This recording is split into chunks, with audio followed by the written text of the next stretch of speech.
Your grandparents didn't eat for fun. They ate to survive, with lunches built from scraps, smarts, and sheer willpower. In this 2-hour deep dive, we're uncovering the forgotten lunch recipes that kept them going through the toughest times. Comfort food in the 1940s could not be discussed without somebody bringing up American slumgullion. This was really hot in the Midwest and the South, mostly by its other name of goulash.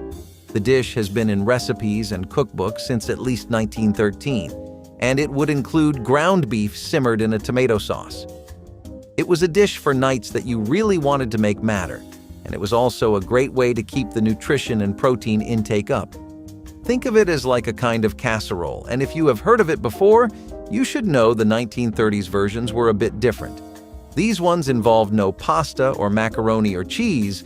Those would become staples of the dish much later on, and we have grandparents to thank for that too. Brown Betties were one of the most classic American desserts to ever grace the table of an American kid. Something that might be seen as an old-fashioned dessert now, but used to be the next best thing after an apple pie. The flavors of a Brown Betty usually come from the spiced apples and other fruit-layered dishes, which are really buttery. The sugary breadcrumbs on top give it a crunch, which really adds to the entire vibe of the Brown Betty. You're looking for a warm, comforting dish that gets you in a nostalgic mood. Something you can sit down with and enjoy bite for bite, not rush through. It's an experience that you want to savor, like an empty, windy street as you walk down by and enjoy it. The Brown Betty was definitely something that would get you up out into the street, whether you were going to visit your grandma's for an authentic pie or a nearby bakery to reminisce about childhood days. The earliest recipes you can find are the ones from 1866, but those are more like Apple Betties than the ones we're talking about. Either way, this dish has definitely evolved alongside the population, and those who grew up with it will remember it fondly. Up next, we have a dish that was all about making the most out of simple ingredients: spaghetti, boiled carrots, and white sauce casserole.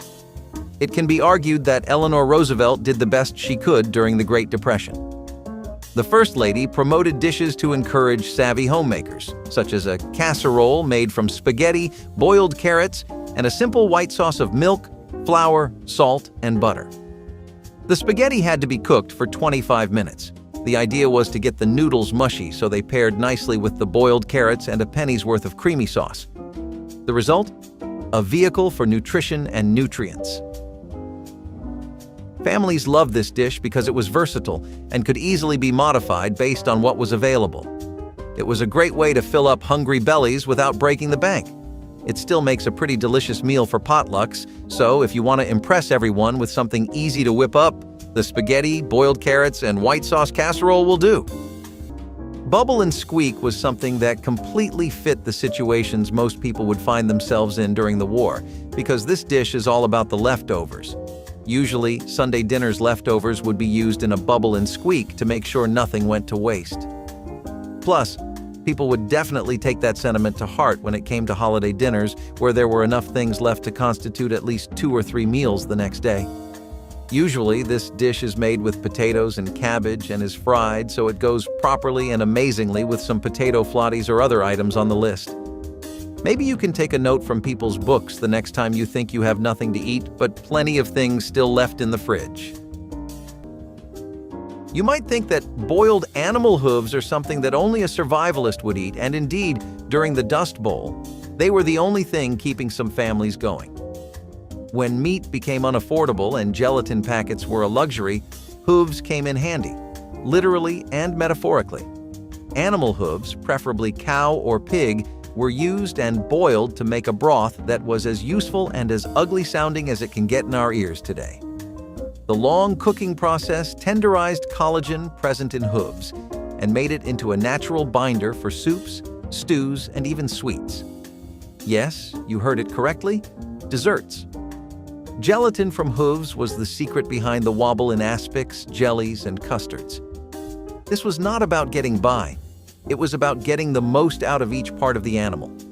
Hooves cooked were a rich source of protein and minerals and were a great food source during the lean periods. And even though they were not the most attractive, they ensured that bellies were filled and bodies were built. Today, such concepts as boiling hooves may cause some people to have goosebumps. However, in those days, it was business as usual. Dust Bowl meals were about subsistence, and at times, subsistence entails getting creative with what is available, or hoof. The phrase mock crab salad sandwich might invoke images of cheap sandwiches that were built to just look like a crab sandwich, but if I've earned your trust at all so far, then keep an open mind because this is actually a wonderful example of American ingenuity.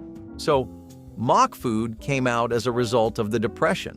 Most people just couldn't really afford things like crab or red meat or any kind of meat, really. I mean, with the war rationing and everything, you pretty much had what you could hunt in the wild and the cheap cuts of meat that no one would really buy. Mock food was a way for people to get some flavors they were sorely missing.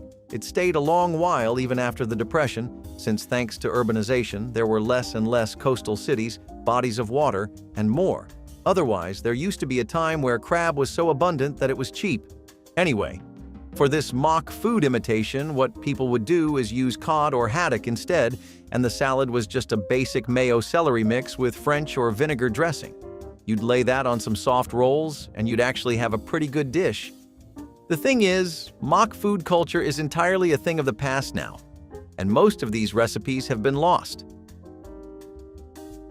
Spam and pineapple sandwiches capture a uniquely American taste for sweet and savory combinations that soared in popularity during World War II. Introduced to the American military in 1937, Spam became a staple in many households. The recipe for Spam and pineapple sandwiches represents the culinary influence of Hawaii on the mainland, which intensified after Hawaii became a state in 1959. The sandwich features crispy slices of fried Spam paired with sweet, slightly charred pineapple rings, nestled between slices of toasted bread. This blend of salty meat with the caramelized sweetness of pineapple provides a delightful contrast in flavors. Optionally dressed with mayonnaise or a slice of cheese, these sandwiches reflect a significant Hawaiian influence on mainland American cuisine, particularly during the 1950s when Hawaiian culture gained widespread appeal. The result is a dish that marries diverse culinary traditions in a uniquely satisfying way. So most oatmeal meatloaf recipes use the oats as a side piece to, like, 2 pounds of lean ground beef, but that was obviously not what people were working with back then. Instead, the loaf was made entirely of layers of oatmeal, with sausages and bacon stuffed into it to give that meaty profile. Some dried onions and garlic meant that there was good enough reason to get the fine plates out, and there was always enough to go around too. Plus, grandmas really ran with the recipe right after the Depression ended and things started going back to normal. They would add things like tomato sauces and never spare the eggs or the flour. Probably why kids would love it so much since they went all out with it. But after going through a patch where this was a luxury, you cannot blame them for wanting to go the extra mile either. Hoppin' John is a dish that has some pretty rich heritage. I'm talking about African, Caribbean, and Native American roots that all boil together in the melting pot known as the South, where it first started becoming really trendy. However, the origins of the dish are actually a bit darker than just a happy coincidence that somehow got into everyone's table. Though the people who were eating it happily wouldn't know, it was first created and brought over by enslaved Africans in the American South. It made use of African rice and pork, and yes, the best part of the dish were the black-eyed peas even in those times. Now, as far as the name Hoppin' John is considered, nobody really ever knew where it first came from, or if there was a John who made this dish and brought it into everyone's lives, but the first time this name was mentioned was in the 1840s in a print. If you were down in the South and African American communities during New Year, then you would especially see a lot of Hoppin' Johns everywhere. The aroma of those peas and the smoked pork wouldn't miss anyone's nose, as the scent carried for miles and miles away. It was eaten specifically on New Year's because it was a common belief that eating Hoppin' Johns would bring good luck to people if they ate it to start the year. If you went into any new year with such a good plate of food, I'd say your luck was already pretty good. So maybe it does work? Who says you need apples to make an apple pie? Not the Depression era, folks, that's for sure. This mock apple pie was a genius hack that used Ritz crackers as the crust and a sweet, sticky filling made from sugar, cinnamon, and water. It was a budget-friendly dessert that satisfied the sweet tooth without the need for expensive or hard-to-find ingredients. Plus, it was a great way to use up those stale crackers lurking in the back of your pantry. The Ritz mock apple pie became a Depression-era favorite, despite the fact that it was a pastry imposter. How did it work?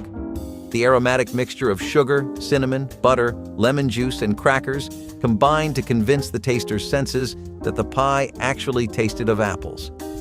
Mock apple pie actually dates to the mid-1800s. During the wintertime, when apples were scarce and dried apple stores were used up, inventive home cooks would instead use soda crackers or stale bread. The more modern Ritz cracker version came about in the 1930s.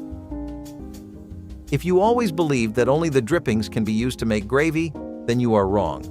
Blood gravy was a Dust Bowl staple that created a meal from the most unappetizing of ingredients, animal blood.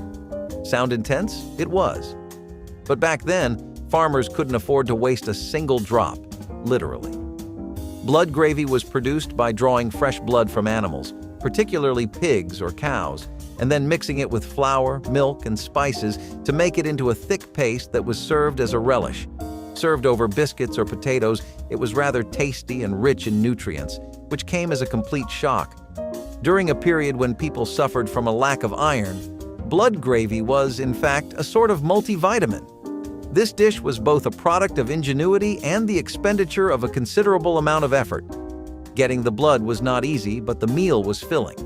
For today's food lovers, it may be hard to swallow, but blood-based recipes are not something new to the culinary world since there is blood pudding from Sweden and dinuguan from the Philippines.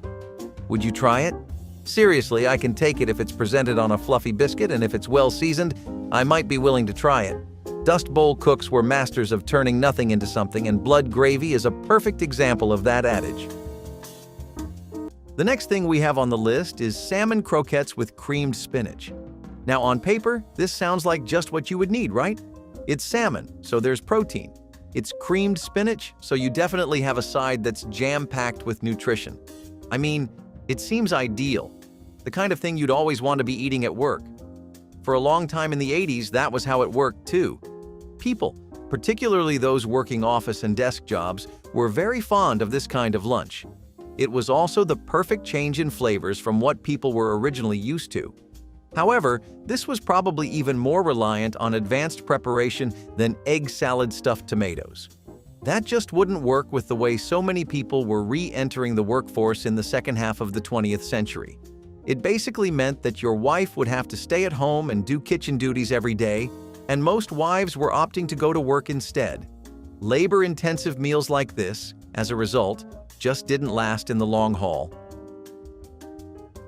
In Texas, as well as New York, rice with raisins started becoming a really popular dish among the middle class and a breakfast that many children grew up on, especially in Indian American communities, which were sparse at the time, but they were still there every other block or two. It was already customary to eat rice with milk and raisins there, so they brought it to America, and others took note. They were not the only ones to introduce it, though, since Chinese Americans also had their own take on the recipe that led to a more custard-like variant. When people could not afford to even eat rice pudding, they would make their rice and eat it with different kinds of nuts and raisins. The idea spread like wildfire in states like Alabama and Arkansas and the Midwest overall. In Michigan, it was a pretty common choice to use brown sugar and cinnamon whenever available. We're going to go forward in time a bit, all the way to the beginning of what most people consider the late 20th century, where stuffed zucchini boats first started becoming something you would hear about regularly. At bars, from your friends and colleagues, or your partners. They became really hot in the 60s and 70s when it felt like everyday people were trying another dish from a new country that hadn't really touched base in America yet. It was the first time people expanded their taste buds beyond the bacon, pancake, and hash brown breakfasts they were mostly used to. Plus, stuffed zucchini boats were really healthy. They were a lot better to eat than those aforementioned breakfasts. The best part was that you could really change up the fillings, so depending on what you wanted, you could have fully vegetarian zucchini boats or ones with ground beef stuffings. People say this is a part of Italian-American cooking, but a lot of Mediterranean cooking makes use of dishes similar to zucchini boats, like using stuffed peppers and vegetables like eggplants. So, peanut butter stuffed baked onion might sound strange, but trust me, it's worth a try. We're taking a whole onion, hollowing it out and stuffing it with peanut butter. Then, we're going to bake it until the onion is caramelized and sweet. It sounds like an odd pairing, but the salty, creamy peanut butter and the sweet onion actually complement each other really well. This dish was a unique way to combine protein and vegetables. It might not be everyone's cup of tea, but it was a clever way to make a filling meal out of inexpensive ingredients. Plus, onions were a staple in many households because they were stored well and added flavor to almost any dish. It was one of the more outlandish food recipes to come out of the Great Depression, and food historians Andrew Coe and Jane Ziegelman, authors of A Square Meal, are certainly no fans. So am I. It was rare to get protein from actual meat during that period, but that didn't stop people from fulfilling their cravings by dabbling in mock cuisine, such as the popular mock fish fillet. While this did not actually use fish, it imitated the texture and flavor with pints of milk brought to boil, ground rice, chopped onion, and leeks, with the end being a good stir in a properly beaten egg. What you had was an excellent mimicry that felt close enough to the real thing while being distinct and offering a new experience. Nowadays, this recipe is used in vegan communities, but its origins come from very anti-vegan places, and it would be a great substitute for actual fish and chips as well. If you believe that eating insects is a modern, sustainable practice, you are wrong. In the Dust Bowl, crispy fried grasshoppers were not a joke. They were a staple food. During the poor harvests, and when meat was hard to come by, farmers looked to the hordes of grasshoppers feeding on the crops. Talk about revenge dining. Hunting grasshoppers was a family event, and when you had gathered enough grasshoppers in a bucket, then the cooking process started. They were washed, marinated, and then fried to a crisp golden brown. The result? A crunchy snack that contained protein and was not too shabby if one didn't consider what they were consuming. Grasshoppers are in fact a form of superfood as they contain high protein, iron, and good fats. The Dust Bowl families were not consciously trying to innovate, but they were able to feed themselves in a way that many others could not. Also, if you fry anything, it automatically becomes at least 50% tastier, doesn't it? Nowadays, insects are being considered as a source of food, but in the past, crispy grasshoppers were a means of feeding oneself. So, like I was just telling you, Spam used to be the next big thing, and for good reason too. We had things like Spam and cheese roll-ups. A typical 70s office lunch would look like slices of Spam that had been rolled up with mustard and cheese. Now, these could either be grilled to enhance the smokiness of the Spam and make it contrast nicer with the pineapple, or you could bake it so that the cheese would melt and the mustard would mix in with it better for an overall more well-rounded flavor. All things considered, this was on the right track. It was quick, it was tasty, it was healthy, and it was also what people needed during a time where re-entering the workforce was really hard and put a lot of people out of their usual routines. The thing is, America is known for fickle trends. We'll like something one day, swear by it the next, and forget it halfway into the night. Spam and cheese roll-ups were good, but they took a sideline and started being party food more than a work lunch. Speaking of those times, another really good source of protein was catfish, and one of the best ways to have it was fried catfish with hush puppies. This is again something that'll take us right to the heart of Southern cooking if we eat it. Along those rural places near rivers, lakes, ponds, and other bodies of water where you could find fresh catfish in abundance. Hush puppies were something made with fried cornmeal batter and were a popular dish to give to soldiers during the Civil War, so all in all, this dish was really light money-wise. Some basic Cajun spices or a Southern spice blend would make it even better into a real full-fledged meal that you could eat in comfort with the family. While it's been a big part of Southern cooking ever since the 19th century, it arguably had its biggest glory days in the 20th one as part of Southern soul food. There was a time in the 30s to 40s where soul food started to get into more and more menus across several places in the South, which wasn't always the case. Thank God it did, though. because steamed catfish definitely doesn't hit the spot quite like fried ones do with some golden brown hush puppies. Potatoes had more use than just what was under all the layers. Once peeled, people would often fry the potato skins as a midday snack. Nothing would ever go to waste in homes back then, as you must have gathered by now. If they can make stuff out of sausage drippings and drain the fat from bacon to reuse, frying up some potato skins does not seem that out of the box at all. These fried skins were the perfect sidekick to potato pancakes, and the fact that the skins had a lot of health benefits made it all the more appealing. Things like this really helped to keep appetites in check, and that meant that the financial situation of the home would be calmer too. Are you a big fan of deli food? Deli meats, sandwiches, loaves, that kind of thing? Then one of the best parts of that kind of eating was the olive loaf. It was usually made with pork and beef plus chopped green olives, which is what it became known for. There was a small, brief period before convenience foods started taking over America, where processed meats were really becoming a thing, and this dish was a big part of that time, which arguably spanned all over the 1940s to the 1970s. It had an extremely loyal fan base too, as this was responsible for many deli counters still staying in business. These days, you could find retro stalls that still do a mean olive load, but the days where this was a commonplace item on the street and something you'd see your grandma cooking up are long gone in America's history.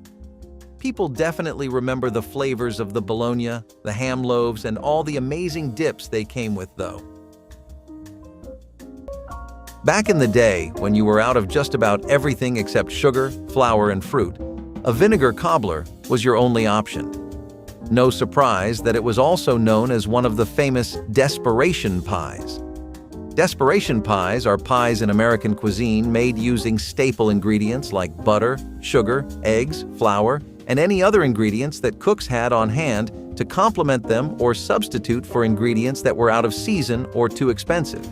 These pies were more common before refrigeration and canned pie fillings, and during times of hardship like the Great Depression and rationing of World War II.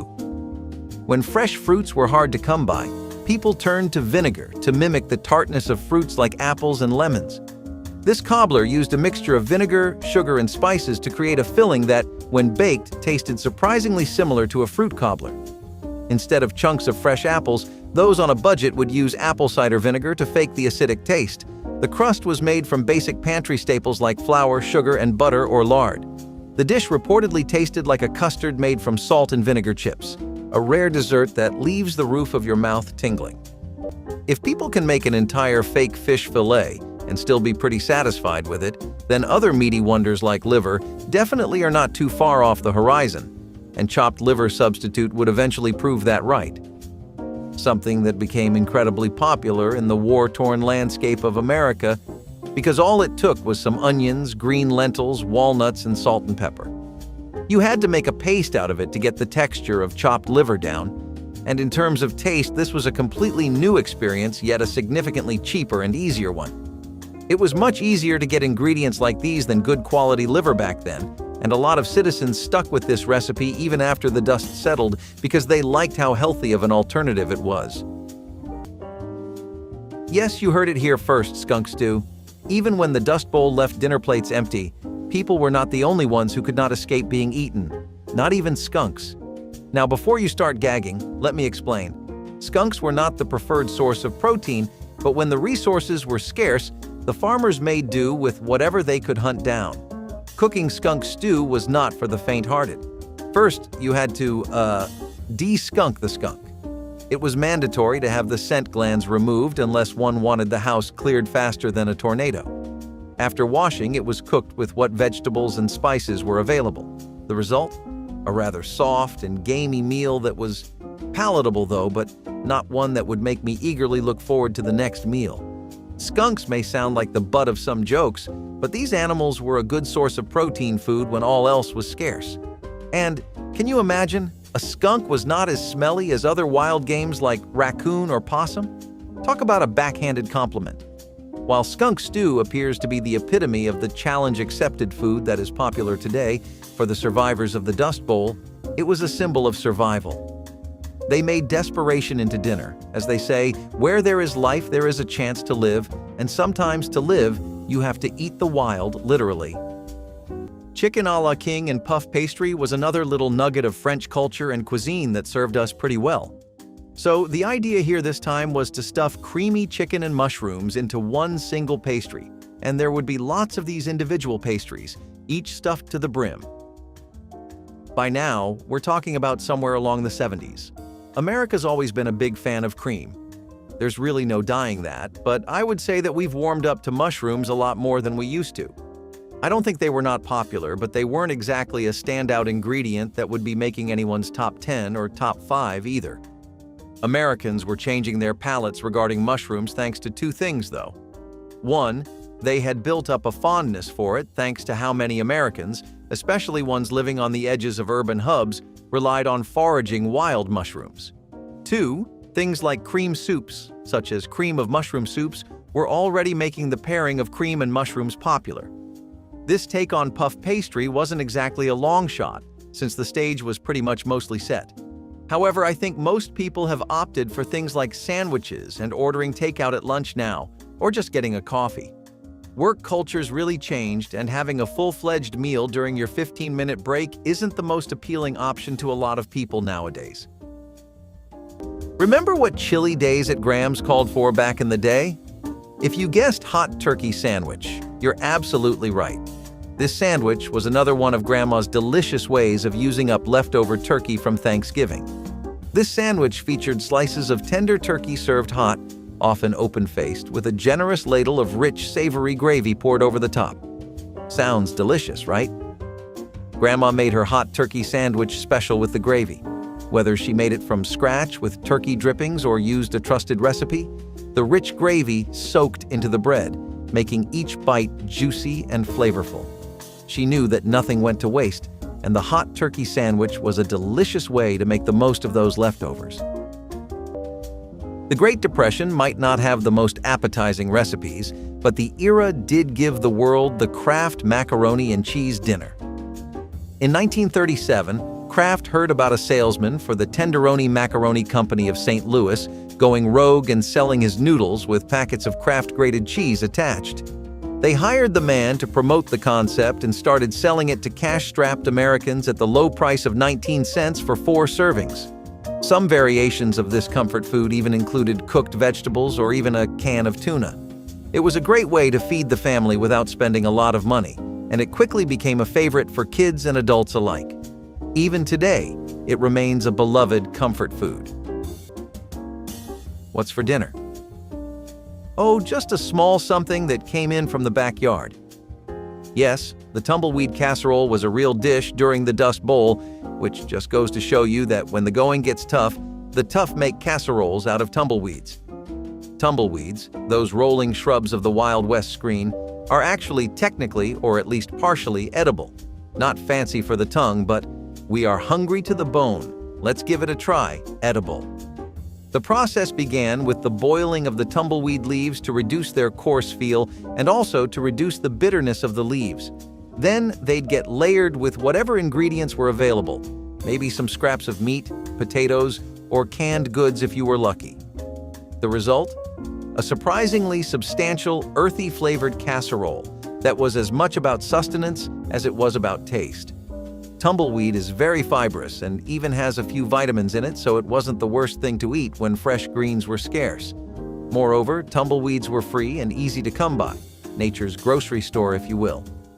Though you'll never see it on the dinner table. Tumbleweed casserole represents Dust Bowl endurance. Would I eat it? Well, I'd need a serious pep talk and a lot of seasoning. But hey, if the tumbleweed can take the hot winds, then it should not be a problem on my plate. So, this next sandwich is also typically made from only 3 ingredients, but it's still one of Grandma's most iconic creations.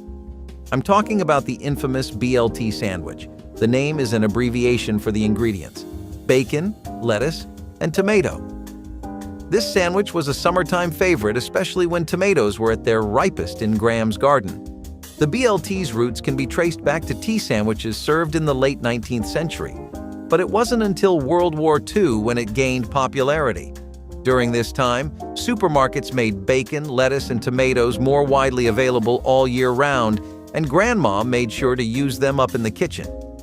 A classic BLT is often made with mayonnaise, but some purists argue that the sandwich should be spread with butter instead.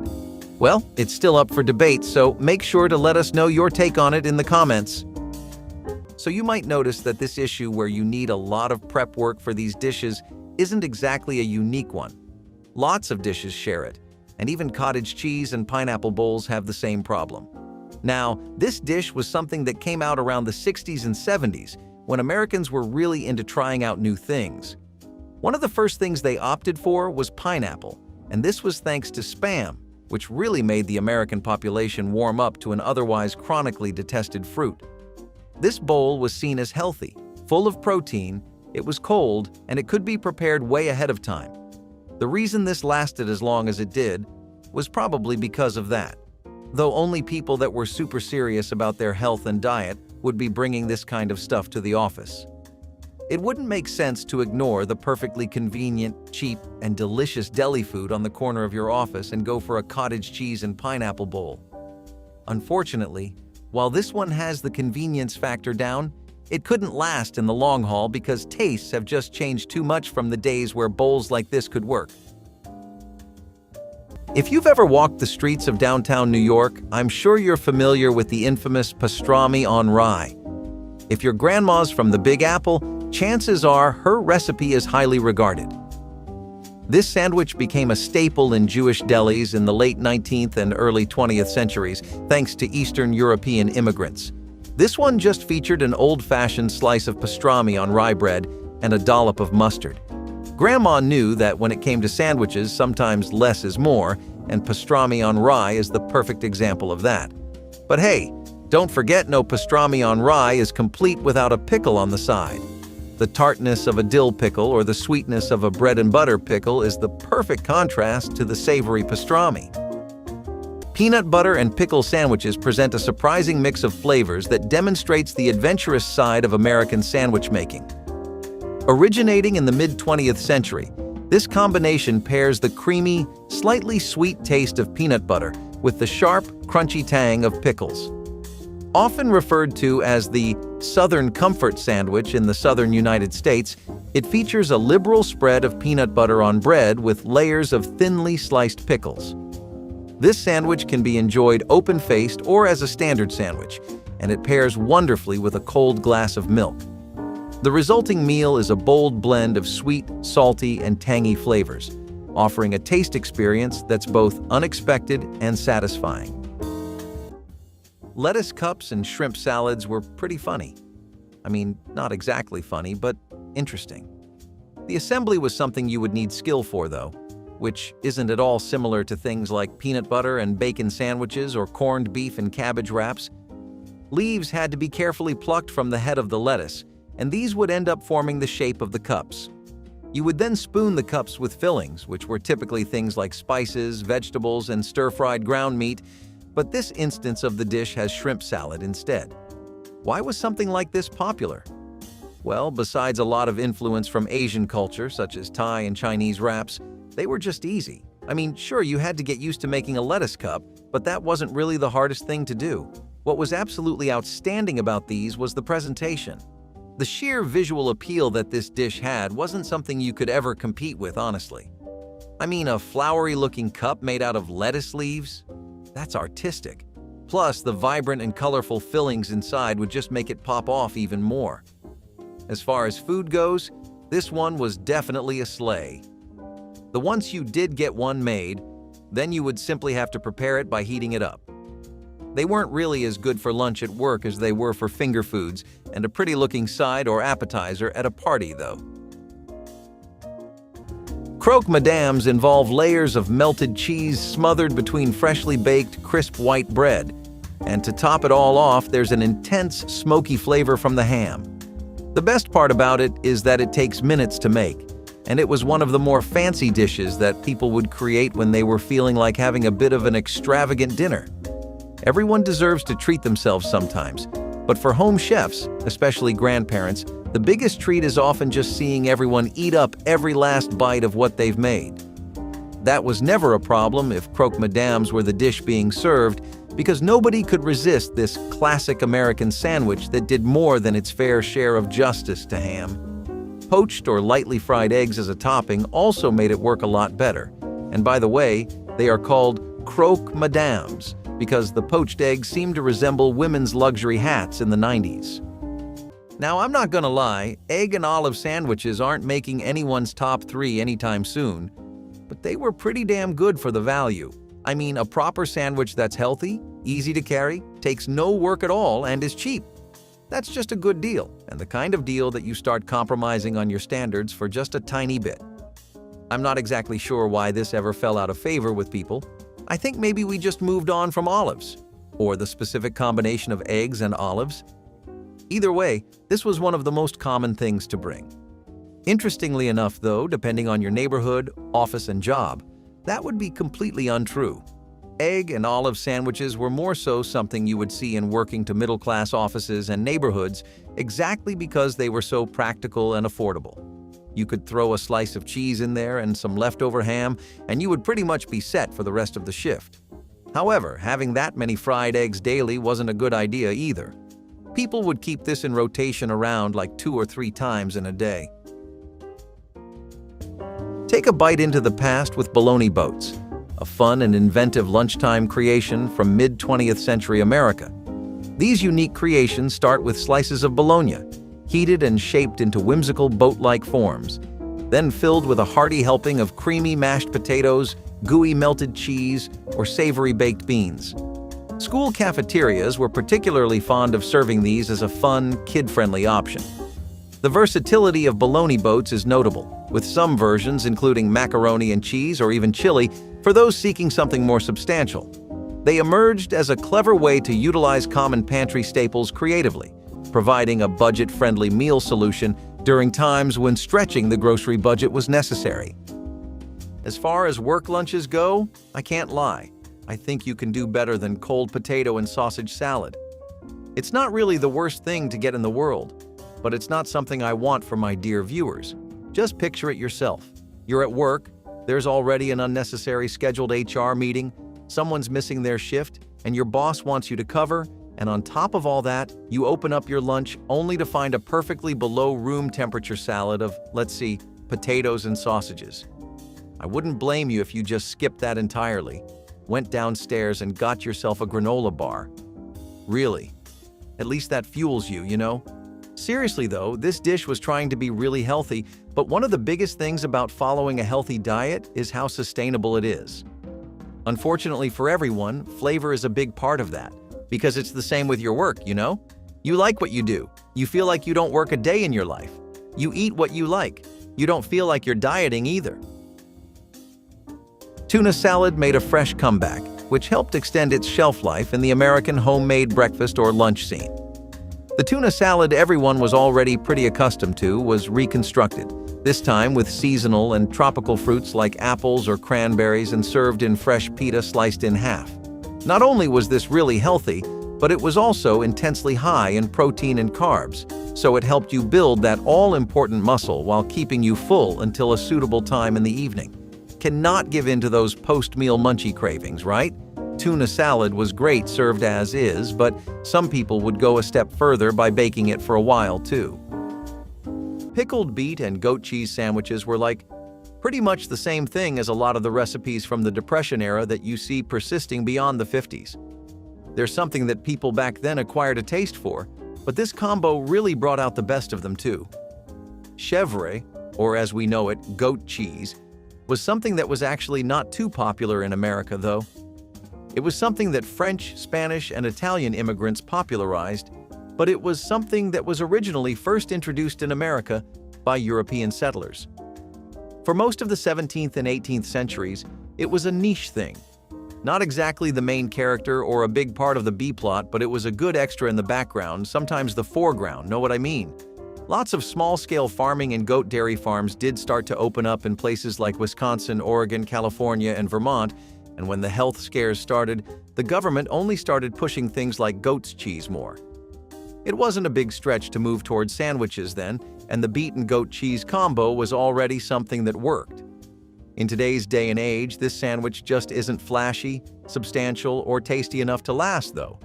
But some people still keep it as a vegan-friendly option. Stuffed potato pancakes are a delight to have on their own, but they go great with any kind of syrup or dip too. And if you had grandkids coming over and did not know what to make, this was a surefire bet. Potatoes have always been a massive staple of American cuisine and culture, partly because they form the basis of many simple, affordable dishes. An example of this is how in the Depression there were several potato-based dishes that people regularly adopted, and they stuck in the cultural landscape of American cooking much longer after the dust from the recession had settled. In states like Ohio, Oregon, and Idaho, it is still common to see potato-centered dishes taking the #1 spot. So imagine the rounds they made back when they were truly in style. Taking a break away from the McDonald's and the Wendy's, stuffed potato pancakes usually have bits of meat stuffed in them like sausages, pork, or ground beef. And it is not only packed with flavor but a great dish to eat if you are looking to bulk up too. Grandma does know best, after all. Now, this might be an odd pairing to a lot of you, but peanut butter and bacon sandwiches really did hit. Hey, some of you who are 90s kids might even remember. This was basically one of the best lunches you could get, and to be honest, I still think a lot of people do make this even if it's not as popular as it used to be. It was just a flawless idea in concept and execution. Take 2 slices of bread, a dash of peanut butter, and some perfectly well-fried strips of bacon. It's genius. Throw in some iceberg mayo and whatever else it is you like and whatever keeps you going throughout that miserable shift, and you have yourself a full-sized snack and meal. This was basically the reason why this dish got so popular. You could even make 2 of these and still make your daily subway or bus ride if you were living in crowded urban centers. Plus, there was just so much room for variety with a dish like this that a lot of people didn't see the point in changing it up. However, that coffee work culture thing I was talking about is unfortunately a real phenomenon. Somewhere along the line, people really started to abandon the idea of having a solid meal at all for lunch, and I think you only see older workers who were raised in the 20th century still having things like this. The meatball sub is the kind of sandwich that's meant to be messy. The meatball sub has its origins in Italian-American cuisine. While meatballs are a traditional Italian dish, the meatball sub became popular in the U.S. as Italian immigrants put an American twist to it. We're talking juicy meatballs, marinara sauce topped with melted cheese on a long, crusty roll. Yeah, it doesn't really get more American than this. What makes or breaks this sandwich is the sauce, and Grandma knew it all too well. The sauce had to be the right balance of sweetness and acidity, and of course, the bread had to be sturdy enough to hold everything together. It's the kind of sandwich that you need 2 hands to eat, and maybe a napkin or 2, but it's worth every bite. It's a classic comfort food that never goes out of style. Liverwurst and onion sandwiches were a really straightforward dish. There wasn't a lot going on here, and it was really just a 3-ingredient dish. Finally, we're going to back sandwiches we can actually recognize and digest. Who has their stuff cold? Not me. Liverwurst and onion sandwiches luckily aren't exactly things you serve cold either. This is a dish best served piping hot. See, liverwurst in itself is just a sausage that's been made with liver and some other parts of meat. Then you take in some raw onions and sauté them, serve them between slices of toasted bread with cheese, and there you go. Liverwurst is something we got from European and German communities, and it was really popular in areas like Detroit and Pennsylvania, where there were strong populations of European communities. Liverwurst was typically always blended with warm spices like allspice and nutmeg too, so you could either make it into this flavorful pâté or slice it and layer it with other kinds of things as well as cheese, of course. It's something that just faded out of relevance, though. It wasn't bad or impractical, but I guess it was a little too simple. Green tomato pie is something that'll have you running back for seconds. First off, you gotta hand it to whoever made this dish for their ingenuity. It's not every day you get a banger of a dish that actually is centered around making the green tomato shine out of everything else, but Southern home cooking will do that for you. Charlotte's green tomato pie in particular makes use of some typical Southern spices like cinnamon and nutmeg and unripened green tomatoes, and has you making a pie that'll rival even the best apple ones you could find at bakeries. Green tomatoes have an especially great harvest during the fall, So that's when this dish would see the most mileage. You would find houses all over the South constantly making green tomato pies. And this specific pie is an example of how you don't need anything fancy to create something that can get everyone at the table. You know what's even funnier? This dish is one of the best things to come out of mock cooking because it was made to imitate mock apple pie and mincemeat pies. An imitation of an imitation ends up giving us something that was a big part of Southern culture. Who would have thought? There are only a few specific cuts of the cow that are really prized in value. Brisket doesn't happen to be one of them. It comes from the chest, and that's full of really tough muscle and really chewy connective tissue. Meaning that historically, this was a meat eater's last resort, or one of them. Now, braising brisket helped make it tender, but a lot of people thought it was just too much effort for not enough buck. I can't really explain how the next 10 seconds happened historically because sometimes these trends just explode, but I can narrate it all to you. After the people were over braising it, Texas ranchers and Mexican cowboys began smoking brisket, and barbecue joints all over Texas took note and tried their own spin by smoking it for hours on wood. Texas slowly became known for this, and after World War II, it became a full-blown Texas Barbecue Hall of Famer. You had people in Austin, Lockhart, and Houston going balls to the wall insane over the delicious taste of this, upper, middle, and lower class alike. The barbecue joints didn't really miss out on that. They raised their prices accordingly, and brisket actually happened to triple or quadruple in markets. This used to be a bargain meat you would try your best to get rid of, and it actually became the reason why a lot of butchers' families got to eat good meat later on. Okay, this one is a bit of a curveball. Cold milk soup? But hey, desperate times call for desperate measures. Cold milk soup was a Depression-era staple, and it's exactly what it sounds like. This dish has Amish origins and was one of the most popular meals back in the day. It was also pretty simple to whip up. Take some milk, mix in sliced bananas, a bit of sugar, and sometimes even bread or other fruits. And there you have it, cold milk soup. It might not sound like much, but for many families, this was a quick and easy way to get some calories and nutrients, especially when fresh ingredients were hard to come by. The bananas added some natural sweetness, while the milk provided protein and fat. It was a simple, no-cook meal that could be thrown together in minutes and was perfect for those hot summer days when turning on the stove was the last thing you wanted to do. Around the later half of the 20th century, there was this big public paranoia that had spread concerning health and the after effects of the way Americans had been eating. Thanks to all that rage, we got dishes like vegetable aspic cups. See, lots of Americans were coming home to an angry mom, a worried wife, or a dad who just kept saying he wouldn't pay for the doctor's fees when your eating habits would eventually circle back around to bite you. It kind of did set fear into people's hearts, especially since the arguments were so convincing. Who could deny that they were eating Kentucky Fried Chicken and McDonald's like addicts back then, or even now? That's why there was this newfound room for fusion food or experimental recipes like vegetable aspic cups. Before, you could tell somebody about vegetables that were set in these tomato-flavored gelatins, and they'd just laugh at you. A chilled salad on top of that? But thanks to how easy convenience food culture had made things, with how you could just buy gelatin and frozen veggies whenever you needed, this was actually a really solid and healthy work lunch option. Are you a big fan of deli food? Deli meats, sandwiches, loaves, that kind of thing? Then one of the best parts of that kind of eating was the olive loaf. It was usually made with pork and beef plus chopped green olives, which is what it became known for. There was a small, brief period before convenience foods started taking over America, where processed meats were really becoming a thing, and this dish was a big part of that time, which arguably spanned all over the 1940s to the 1970s. It had an extremely loyal fan base too, as this was responsible for many deli counters still staying in business. These days, you could find retro stalls that still do a mean olive load, but the days where this was a commonplace item on the street and something you'd see your grandma. For families with little more than pantry staples, stretching a meal was an art form. Tomato gravy. Over rice was a perfect example of how a handful of cheap ingredients could be turned into something warm, filling, and, on the right day, even delicious.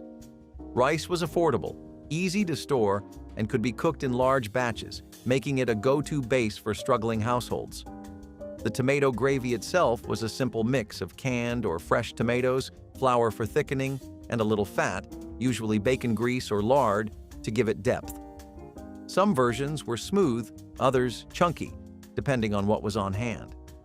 When money was especially tight, even just tomato juice and water could create a thinner, more soup-like version. This dish had roots in the South, where tomato gravy was often served over biscuits. But during the Depression, rice became a common substitute since it was cheaper and stretched further. Leftovers weren't wasted either. Extra gravy could be poured over cornbread or mixed into the next day's meal. It was proof that a little creativity could turn a sparse pantry into a meal that still felt like home. This is going to be an interesting one. Over the course of your life, you've probably never lived in a time where caviar wasn't worth at least a week's paycheck. It's one of the world's most expensive delicacies now, but it actually used to be an everyday food for a lot of fishermen back in the day, especially Russian and Parisian ones. That's just some fishing history for you. For centuries, fishermen who had territory around the Caspian Sea or the Black Sea would always catch sturgeons. But unlike the rich people of today, they would catch it for the meat of the fish itself. They'd typically just throw away most of the eggs, and it wasn't until the 1800s and 1900s that caviar really started to become this luxury item. Despite that, though, they swelled up in popularity a little too much. There were massive overfishing concerns that led to some pretty strict regulations. Wild caviar is now pretty rare, but it's still every bit the status symbol you've come to perceive it as. I really don't get paid that much money for a bunch of fish babies, though. But that's just me. Hopefully you too. I don't need to tell you about how much America and the West in general love rice pudding. It's been something that's helped rural and urban populations get through some disastrously tough times, as well as a warm memory from childhood for a lot of people. One variation of the classic rice pudding was a Swedish rice ring, which would mostly be served at Christmas or a family get-together, but it eventually extended into daily use too. The dish first started off as something you'd only find in Scandinavian communities, and they'd really make heaps of the stuff. Enough to go around a big family of 6 or 8 with a bowl for each, and it makes sense too since it was made using some pretty average ingredients. Stuff like rice, milk, and cream were all you needed to get a Swedish rice ring going. The way it differed from normal rice pudding is in how the dish was originally always made with some kind of spice and topped with fruit or served alongside jam. Later on, when it expanded past the Scandinavian locale and got adopted into widespread use, people started using nutmeg and cinnamon as well. Some scant cookbooks might still recall the dish and the times where it was a great comfort meal, but a lot of the new ones don't really remember it anymore. Cold pork pie was weird. It was supposed to be this British savory pastry that was probably the only dish best served cold after revenge, but I think it fell short on a lot of fronts. First, let's start with what constitutes a cold pork pie. This frigidly cold piece of British culture comes fully equipped with American favorites like lard, chopped or ground pork, nutmeg, mace, and lots of other stuffings. Plus, you know how people start experimenting with food and adding their own twists and turns wherever they can, no matter what. Who really sticks to tradition when you have like 5 different kinds of cheese to try? Anyway, while all of that sounds pretty good, fun, and a perfect environment for some serious brainstorming with what you can do with a pork pie, it was the savory jelly and cold aspect of it that kind of didn't stick too well. After the baking, you were supposed to pour a savory jelly made out of pork stock into the pie through a pretty tiny hole in the crust. Once the jelly would set and cool, it would enrich the flavor of the pie even more and help to preserve the meat as well. Pork pies were, for this reason, always served cold. However, America is a place that's really used to having their pork pies hot. And as you can probably tell, that's why you don't see bakeries, homes, or offices having cold pork pie days anymore. I know for a fact you've all grown up on some of your grandparents' baked ziti, especially if you have some Italian roots, and if you do, then you share that in common with this dish. Right from the streets of Italy, immigrants first brought this dish over in the middle of the 19th century throughout the early start of the 20th one, so it had a lot of time to become something that people could love and associate with the finer things in life. People had a lot of time by the mid-20th century to try this dish, and plenty of families had passed their own secret baked ziti recipes down. The baked ziti really hit its highest highs during that time period in the 1950s to the 1970s, and it was something you could enjoy at both a potluck and a fancy at-home date. It was a staple of Italian-American cooking, and you could even find it at weddings. I, for one, think that really speaks to how popular the dish was, but what's your experience with this dish? And if you don't have any yet, is it something you'd ever try out? Prune pudding was one of the more niche dishes that were created during the Great Depression. What really was surprising was that prune pudding extended to the upper royalty as well, since even prominent VIPs would also be real low budget with how they eat. Prune pudding became very popular as a result of the efforts made by First Lady Eleanor Roosevelt, who would serve prune pudding at White House functions. It stained the White House's culinary track record, sure, but earned massive points with the struggling American people. For being made of such a simple ingredient and some syrups of your choice, it was definitely one of the tastiest and cheapest meals to come home to. Egg drop soup for some royal courts was a show of a chef's skill. In 1930, America, the soup became a beloved soup of the masses who were struggling to make an honest paycheck. Bread from last night and eggs beaten so thoroughly that the preparation itself doubled as a forearm workout resulted in an incredibly rich soup. Sometimes, if a home cook felt particularly fancy, they would have chicken either boiled or shredded in the mix. Using the chicken stock was also a common way to not let anything go to waste, since getting the most bang for your buck out of poultry became a habit of everyone. Most would just have this with eggs and throw in some ginger, chives and olives, or anchovies. We would definitely like to see this make a comeback with a less cost-oriented version that really explores the dish. Octopus is actually one I bet you've never really heard about before. Octopus used to be considered a food that was pretty much a last resort. It was something that coastal peasants and fishermen ate when they had literally nothing else. It started to turn into a delicacy thanks to Japanese sushi and Italian seafood dishes. But man, it was really underrated.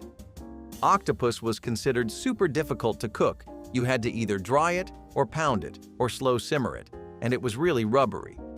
The texture was foreign to a lot of people, so that's why they only ate it when there was nothing else. And naturally, if that's all you do, then that's the association you build.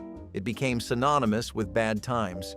It wasn't until lots of restaurants started doing things like pulpo a la gallega, which is a popular Spanish dish, and things like takoyaki and reductions that octopus started to gain respect in gourmet circles. Speedies are also something you would find at gatherings for family or just friends, mostly because no party is complete without a good platter of meat skewers going around a few drinks. So, mostly people would enjoy these most when the meat was lamb, but some areas like California would use chicken or beef too. It was really the grilling where the magic happened. These plates of Speedies set the mood in a party alight.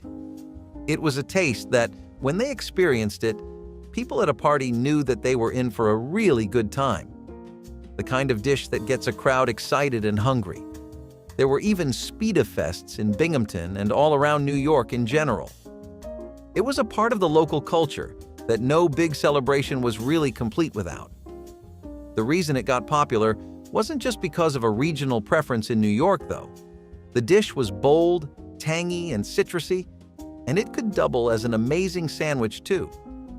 You would find these in street stalls throughout New York, as well as at homes, but nowadays the dish has faded away into irrelevance. When life hands you a cow but almost nothing else, you cook the cow's brains. Fried cow brains, or calf's brains, if you want to sound a bit more gourmet, was a Dust Bowl specialty not because people wanted to eat it, but because they had to.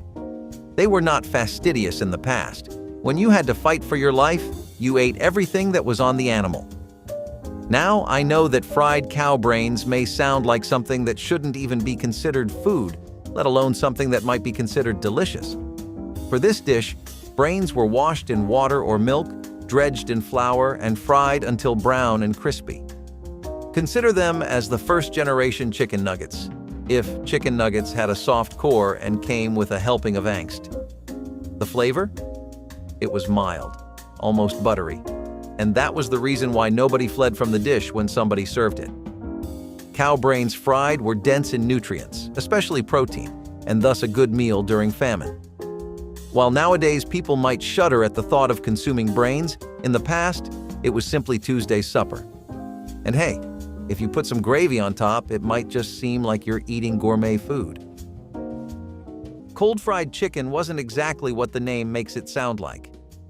You can't really cold fry something, obviously, but what you can do is serve fried chicken that's been chilled, or fried chicken that's at least at room temperature.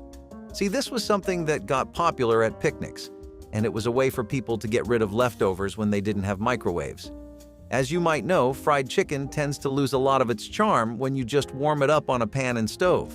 Now, I'm no one to judge, but that's just not how you do it. Naturally, though, if you don't have a microwave, that's where your head would go, and a lot of people just didn't back then. So, what's the next step? Do we bite the bullet and eat that delicious fried chicken cold or at room temperature? Or do we warm it up and lose a lot of the bang for buck value that comes with a 3-piece combo for like $2 or $3? Most people stuck with the first option. Cold fried chicken would also be good as a work lunch because it was an easy way to get rid of your leftovers if you didn't feel like eating it at home, plus it was super quick. Just grab the fried chicken, box it, and go. You had your work lunch for that day sorted. It caught on a lot more than you'd think, really. If there's one sandwich you can never go wrong with, it's the old-fashioned grilled cheese sandwich. This one is the epitome of comfort food, and Grandma's version was a childhood favorite. Even the pickiest eaters used to beg for this one. So this one became popular during the Great Depression era, when we had to make do with 3 of the most common ingredients in our pantries: bread, cheese, and butter. Now, some of us used to get creative with our grilled cheese by adding extras like sliced tomatoes, ham, bacon, or even pickles. But this one was best enjoyed simple and plain. Oh, and let's not forget, it tastes even better when paired with a warm bowl of tomato soup. Before burgers and fries, grilled cheese and tomato soup used to be the ultimate food combo of our dreams. The best part? Most cheese sandwiches are vegetarian and can easily be made vegan by adjusting the type of cheese and oil. Nothing left but the basics. Survival meals had to be simple. Grits and water was about as bare bones as it got. No butter, no milk, just ground corn simmered in water until it thickened into something edible. Grits had long been a staple in the South, where corn was abundant and cheap. Normally, they were cooked with milk or broth for flavor, but when times were hard, even those additions were a luxury. Water had to do. A pinch of salt, if available, might cut the blandness. Some families thinned them out to make the pot last longer, while others let them cook down into a thicker porridge for a more filling meal. There was ingenuity behind this dish. Grits were not only affordable, but they expanded when cooked, making a little go a long way. Leftovers weren't wasted either. Cooled and hardened grits could be sliced and fried the next day, turning yesterday's meal into something with a bit of crunch. For many, grits and water was a meal born out of necessity, but it carried meaning beyond hunger. It was a reminder of resilience, of stretching every ingredient, of doing what had to be done. Blue crab was a really common and affordable food for a lot of coastal communities. It has become a sought-after item in places like Maryland and Louisiana and the Carolinas. But how did it get here? Blue crab was considered an everyday coastal food that was abundant among fish markets and fishermen. You would go take a walk along the East Coast and the Gulf Coast, and all you would ever see is a seemingly endless supply of blue crab that would never really go down either. For a lot of working-class families, this was a staple protein that was really helping them get through the day, while also making sure they were meeting their nutrition needs. Now, the labor process here was really hard. It took a lot to make blue crab, and cracking blue crabs to get the different kinds of meat was really time-consuming. It meant that they were less desirable for other consumers who basically would prefer lobster or oysters, especially the rich kind. They were really cheap and they weren't ever given away in fishing towns. People made use of everything they could, mostly because they were so available, you know? While you would think that would mean that people would essentially always sell the excess fish, they would actually just stock up on it for winters and consume it. Blue crab started to become expensive thanks to the rise of commercial fishing and a lot of environmental work that had risen in the Chesapeake Bay. blue crab populations were starting to decline really sharply, and it became a thing of national concern. That and the high labor cost meant that blue crab was starting to get really pricey. Now here's something that started out in the bleakest of times but quickly became a sensation throughout America even after the Great Depression ended. You can't ever beat a fried bologna sandwich. I don't care what uptown neighborhood and what fancy restaurant you've been to. Something about that mix of bologna with cheese, mayo, and sometimes even bacon and sausages is unbeatable. It was something that was incredibly beloved by the public right after the Second World War ended, and the Midwest in particular couldn't really ever get enough of it. Diners, homes, rural areas, local breakfast joints, everyone was serving an affordable fried bologna sandwich. It was something you could rely on to both satisfy your taste buds, get you a healthy dose of protein, and not break your wallet if you had it daily, which was really asking for a lot in those times. Fish finger sandwiches started off as being wonderful party food and a pretty reasonable meal to go for at diners, but they ended up being something that was also a dish people wanted more of in their daily routines. Some tartar sauce, a fried fish, and 2 slices of bread have never done anyone wrong. It's something you can rely on, and it's a perfect intersection between convenient, unfamiliar, and healthy. Lots of people that were trying to take care of their diet, cut out a bit of their usual sources of protein, and just eat a bit more organic would opt for sandwiches like this. I think if you ever really want to make something pop off in America, you just put it in a sandwich, because that at least guarantees that everyone will try it, you know? Fish finger sandwiches are sometimes a recipe that people say we got from European culture, but it's something I think fishermen have been living off of forever. So not only is this a dish you would see in a tech labyrinth, otherwise known as offices, you would also just see fishermen and dock workers eating these after a hard day's work. It would put some pep in your step, and that's never really something people can have too much of. I think that now sandwiches have become more advanced since accessibility has only gone up with the amount of frozen foods we have now, so these probably have taken a bit of a back seat. When it comes to sandwiches, only a few were as satisfying as the roast beef sandwich. So, many sandwiches were originally created as a clever way to repurpose leftovers, and this one was no exception. Roast beef sandwiches often started with leftovers from Sunday dinner.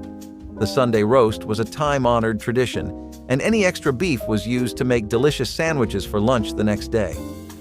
In 1900, the dish was described by the Washington Post as unattractive and as a tired ark in a gravy flood. However, it gained popularity in the coming years when Grandma decided to take matters into her own hands, and by 1931, some critics even went as far as to describe it as a true taste of South Dakota. The bread for Grandma's roast beef sandwich was often homemade, and boy did she know how to dress it up. Whether it was a dollop of horseradish sauce, a spread of mustard, or a smear of mayonnaise, Gram knew exactly what it needed, and if we got lucky, she even snuck in a slice of cheese. Leftover turkey in the fridge? Consider it your lucky day, because that used to call for Grandma's legendary turkey noodle casserole. This casserole made mornings after Thanksgiving something to look forward to. This was the go-to recipe for using up leftover turkey and noodles after Thanksgiving or Christmas. All Grandma had to do was mix in the ingredients and add a topping made from breadcrumbs, crushed crackers, or even fried onions. Like most of the casseroles on this list, this was also a one-dish wonder and didn't require much labor. And you know Gram used to be tired from making us a grand feast the night before, so this was an easy way to serve something delicious on the dining table without putting in too much effort. This was a kid-friendly meal that appealed to even the pickiest eaters. What's not to love about a creamy sauce and some noodles all drenched in cheese? Bacon. Crackers, I mean, sure, they're pretty good even as a typical easygoing breakfast, but what do we really do here? You eat something enough times, you tend to get used to it and get bored. How do you get around that? Well, since the topic is retro dishes, we used to hear a lot about bacon bow tie crackers back in the day. It was something you could find for breakfast or a cocktail appetizer, which is some serious versatility. The crackers were extra crispy since they were wrapped inside bacon and then baked until the bacon itself was pretty crispy. It was the perfect combo, and all they needed was each other to realize that. It was smoky but sweet. It was also savory, but buttery smooth and not dry at all. Dishes that are such neat little combinations like these are often hiding right under your nose, and if we didn't have the imagination of so many home chefs who found these and got them into the public sphere, then we'd be a lot more tasteless as a country. Foraged mushrooms didn't always lining our burgers and topping our pizzas. For a majority of its history, it was really just something people ate when things were super bad. There was nothing to eat and people basically just had to forage for whatever they could. The most popular of this was the button mushroom, but they definitely tried to forage as much as they could. Now, despite this, mushrooms were still considered really low class. People had just begun to associate it with nothing but poverty and hard times.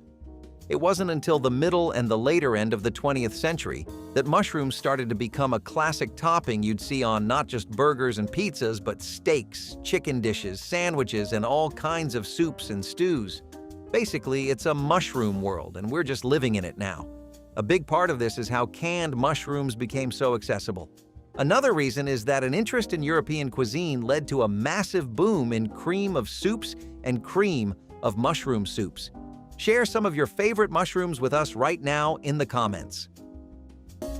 All right, let's talk about a real comfort food of the Depression: bean in tomato stew. Beans were a go-to ingredient during the Depression days because of how nutritious, affordable, and versatile they are. It's basically just what it sounds like: beans cooked in a tomato-based broth. But you could also throw in potatoes, carrots, and maybe even a little bit of rice for extra substance. The beans provided a good source of protein and fiber, while the tomato sauce added a burst of flavor. This stew could be enjoyed on its own or served over rice, bread, or even mashed potatoes if you were lucky enough to have them. Originally, Native Americans sweetened baked beans with maple syrup, but then someone decided to turn this protein into a stew, and hey, we're not complaining. It was a filling meal back in the day, and it's still cooked in many households around America where the budget is a bit too tight. I know this dish might sound plain, but believe me, when your belly is rumbling and your pantry is bare, this stew can be a lifesaver. Turkey and cranberry sandwiches are a bit of a hit or miss depending on the kind of stuff you prefer, but throughout Thanksgiving, you'd basically see people bringing nothing else but this. Why? Well, I know that you all know cranberries and cranberry jams, sauces, and desserts get really popular around Thanksgiving, but have you ever wondered why? Spoiler alert, it's not just tradition.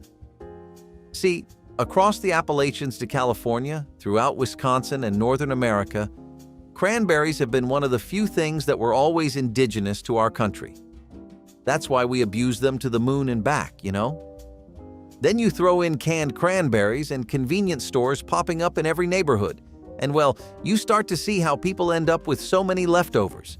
Turkey and cranberry sandwiches would be made so often to dispose of leftover cranberries that it wouldn't be uncommon to see pretty much everyone at work pulling up with one of these, though that did mean they got old really fast.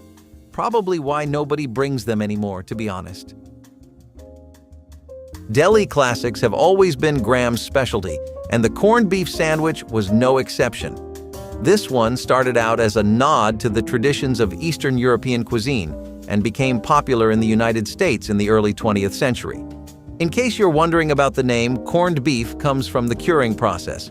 Corned refers to the large grains of salt that are used to preserve the meat. This was a pretty simple beef sandwich with a hint of mustard, but its taste really spoke for itself. And it even made its way into pop culture by being frequently featured in TV shows, movies, etc. For example, in the film The Godfather, there's a memorable scene where a character is shown eating a corned beef sandwich. If you've seen the movie, I'm sure you remember it. When meat was scarce and vegetables were running low, families turned to the most basic ingredients: flour and water. Boiled flour dumplings were a way to stretch a meal, creating something filling with almost nothing at all. The recipe was as simple as it gets: flour, a pinch of salt, and just enough water to form a dough. Sometimes, if an egg or a bit of lard was available, it was added for extra texture. The dough was then shaped into small lumps and dropped into boiling water or broth. In wealthier times, dumplings floated on top of a rich stew, soaking up the flavors of meat and vegetables. But during tough times, they were often served in plain water, with maybe a spoonful of bacon grease or a sprinkle of pepper for flavor. This wasn't just a Depression-era trick. Variations of flour dumplings had been feeding families for centuries. Immigrants from Eastern Europe, Germany, and the Appalachian region all had their own versions, adapting them to whatever ingredients were on hand. It wasn't a meal designed to impress, it was meant to fill stomachs.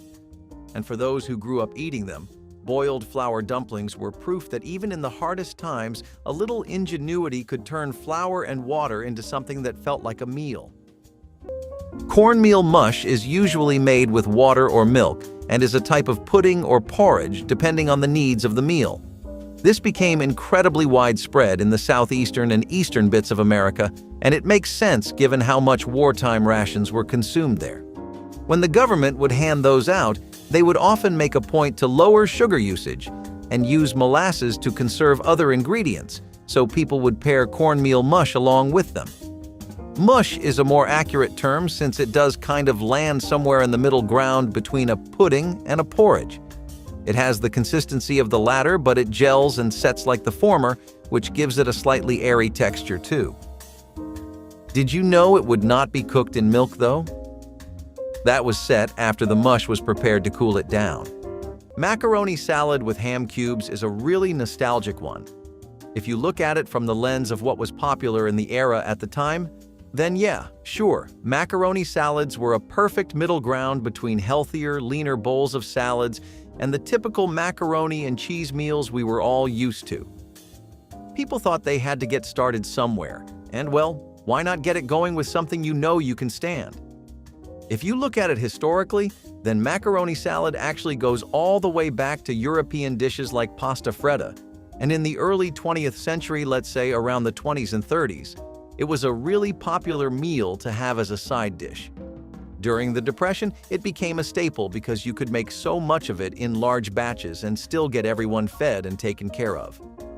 Now, in the war era, the rise of convenience foods meant that mayonnaise and macaroni were getting even more popular and accessible than ever before. It was only natural that people would start adopting macaroni salads, but they needed something to go with it. Some oomph, you know? That definitely came from the smokiness of the ham cubes, which honestly bounced really well off of the macaroni. This salad was a typical lunch in factories, offices, and just about any kind of labor-intensive job you could imagine. It's just a bit sad that people have gone back to Kraft's mac and cheese boxes now, though. Remember when we said that there are salads that use spinaches and kale? Welcome to the wedge salad, which uses spinach, lettuce, and kale with a blue cheese dressing to make one of the most impeccable salads you have ever had. If a home cook ever wanted to stun the crowd at a summer party or a Thanksgiving lunch, this wedge salad was the go-to option for stealing the show. Plus, the best part was that it was ready in just about 15 minutes. For the finish, you would sprinkle tomatoes, onion, and bacon on each part of the salad to add a delightful and much-needed crunch to go along with the greens. Would you try this? It certainly meets a lot of health needs that people have. Love that. So, squash might not be our top pick on a regular day, but Grandma's squash casserole was so irresistible that we found ourselves going back for seconds, or even thirds. This casserole was a staple in Southern cuisine and was Gram's favorite way of sneaking nutrients into our dinner. Squash is rich in vitamins A and C, potassium and fiber, making it a wholesome choice. Now, this dish was typically famous in the summer when squash was available in abundance, but you could freeze the veggie and enjoy it all year round too. Squash casserole was highly customizable, meaning Gram could tweak it by adding cooked bacon, sausage, or even fresh herbs. The secret ingredient that gave this bad boy its unique taste was a dash of hot sauce, so next time you attempt making this dish for a potluck, don't forget the key ingredient. Thank me later! We have had a pretty concerning lack of pies on the list so far, right? Let's fix that by going down memory lane where we can find potato and onion pies, a delicacy that took America by storm, especially in the Midwest. Dried potatoes, sliced onions sprinkled with salt, pepper, and garlic, and you had a pretty killer pie. If by some luck the average household back then had some cheese to spare as well, then some serious fine dining would take place. Parmesan cheese was something Grandma incorporated much later when it became readily available again. But the authentic gritty potato and onion pie of the early 30s was an experience in and of itself.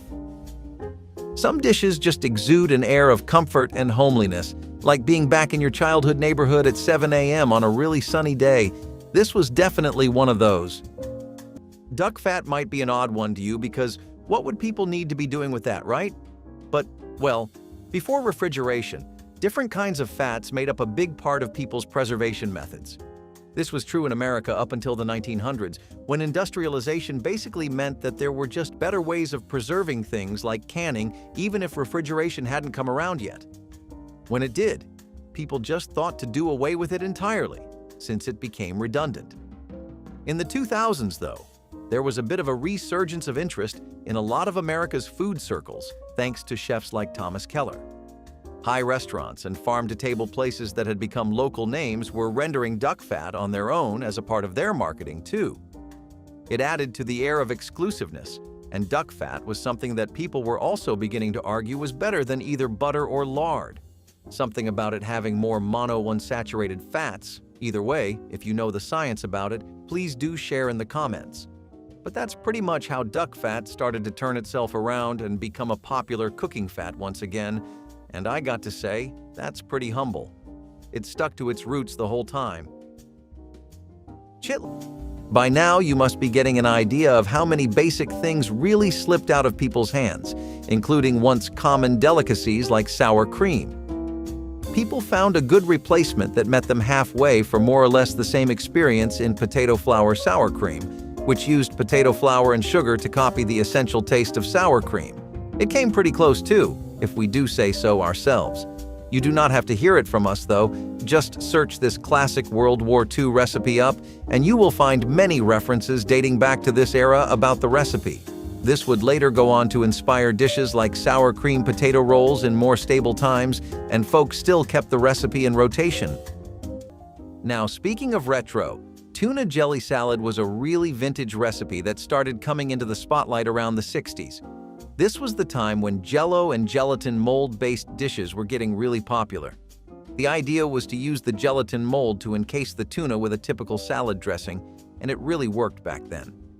I'm not exactly sure how people would react to it now, since I think the idea of a tuna and gelatin crossover is a bit too bold for a lot of people's palates. I could always be wrong though, so you tell me, dear viewer. Would you take a tuna jelly salad to work? Or would you just make a quick run for the nearest Wendy's? I wouldn't blame you at all if you picked the second one. The idea behind salads like these was to throw a spin on an otherwise really boring format of cooking. Salads were okay, but they were never something Americans preferred with their whole hearts. Nowadays, that opinion really started to become public sentiment. Plus, as I was previously talking about, most people would opt for Starbucks now. And I'll tell you this right now, tuna, Jell-O, and caffeine do not go together. Ravioli sandwiches are an unconventional, playful lunch option that taps into the beloved flavors of Italian cuisine while embracing the convenience of a sandwich. These emerged likely in response to the popularity of canned ravioli introduced by Chef Boyardee in the 1930s. The sandwich involves placing canned ravioli, filled with meat or cheese, between slices of bread, which can be toasted or grilled to meld the flavors and add a textural contrast to the soft ravioli filling. Known in some places as Italian sloppy joes or ravioli hero, these sandwiches gained a following among budget-conscious college students and anyone appreciating the melding of comforting Italian flavors with the easy handheld format of a sandwich. Vinegar pie is the rather odd dish on this list that proves that at times of desperation, anyone will eat anything. Vinegar pie started spreading infectiously out of states like Pennsylvania in the start of the 1930s and tops even dandelion salad when it comes to being budget-friendly. All you would need is an open crust, vinegar, sugar, and some eggs to create this unique pie. To cover the mediocre taste, people would coat the crust with a meringue. It was an affectionate treat to bring in case of a celebration and was easy to make if you had a sweet craving. The dish was also pretty delicious if you were able to get over the sour vinegar taste and focus on the meringue. People really wanted a sweet treat at the end of a hard week spent cutting corners and working long hours, and small joys like vinegar pies were what kept people sustained. Handmade butter used to be a really simple kitchen staple at home, and it started to be reborn as a gourmet product when people really got into the crafts and works aspect of it. See, people like things they made on their own. It gives them a chance to show off on Instagram, it gives them something to talk about with their friends, or it just becomes something cool to speak about on a date. You know, a cute and quirky little fact about yourself that helps break the ice. Besides that, there's also the authenticity and uniqueness of a completely 100% homegrown and homemade product. In a world full of preservatives, food dyes, artificial flavorings, and added vitamins and minerals, something that's actually just made out of the stuff God put on earth and nothing else is a relief. The revival of artisanal butter throughout the 2000s to today was really helpful in giving it a new image. High-end restaurants started serving cultured butters, and they even started putting hand-churned ones up for sale. There was a premium price you had to pay, but man, the suburban moms fell for it so bad. Rice salad with curry dressing is probably the epitome of the whole health consciousness movement that dominated so much of the second half of the 90s. Rice salad with curry dressing would also often be made with much healthier ingredients than what people were used to, such as brown rice, quinoa, and more. Bell peppers, cucumbers, and spinach were also popular ingredients to throw in there. To be honest, it's a bit like a chicken katsu curry rice bowl, but without the katsu curry or the fried chicken fillets. This was something we took inspiration from a lot of different cultures from. One of the most popular ones was the Mediterranean version, which really emphasized the use of olives. But people also tried spicier Spanish recipes or more tame and flavorful Italian ones. There were all kinds of ways to have your rice salad, but it was dishes like these that set the stage for curries to become a main, trendy food in America. Once something starts being a work lunch, you know it's made it to the big leagues. It summarizes a lot of what was going on in the 90s too. A push for more healthier food, a strong desire for transportable, easier-to-make recipes, and a fusion of different cultures, recipes, and ideas to basically create uncharted territory. Its golden days from the 20th century aren't something we have anymore, but it's still a knockout option to go for if you're trying to switch your lunch up a little. Another wonderful appetizer was broiled Parmesan tomatoes, which were ready in about half an hour and were the ideal sidekick for some boiled or fluffy eggs alongside biscuits. Fresh, ripe summer tomatoes, filled with concentrated flavor, topped with an olive oil spray and kosher salt, sound like a really good time, not to mention the main selling point. The Parmesan cheese added so much flavor and style to this that it became a trending option in the mid-90s and was a frequent sight in many cookbooks in the States, especially those aimed at housewives and home chefs. Many of Grandma's broiled Parmesan tomato recipes are available online, showing how they have stood the test of time and continue to be passed down within families. Dandelion salad might sound like a fairy tale-like name for an incredibly frugal but delicious meal. By now, you might have noticed the scavenger vibe in terms of ingredients of the dishes so far. People making anything out of whatever they had on hand. Economic downturns often feature lifestyle changes, and the Great Depression was no other, sending people on a scramble to find and eat anything. Dandelion salad took scramble seriously as the meal involved finding and foraging dandelions. You would cut out all the roots, flowers, and waste to make the dressing for a very healthy salad. For people, especially those on a diet and a budget, this was a godsend. For a garnish, all people would usually put on it was lemon juice and olive oil, a dash of salt, and you were good to go at basically no cost. Okay, this next one sounds like some kind of alien food, but Milcorno was a Depression-era kitchen miracle.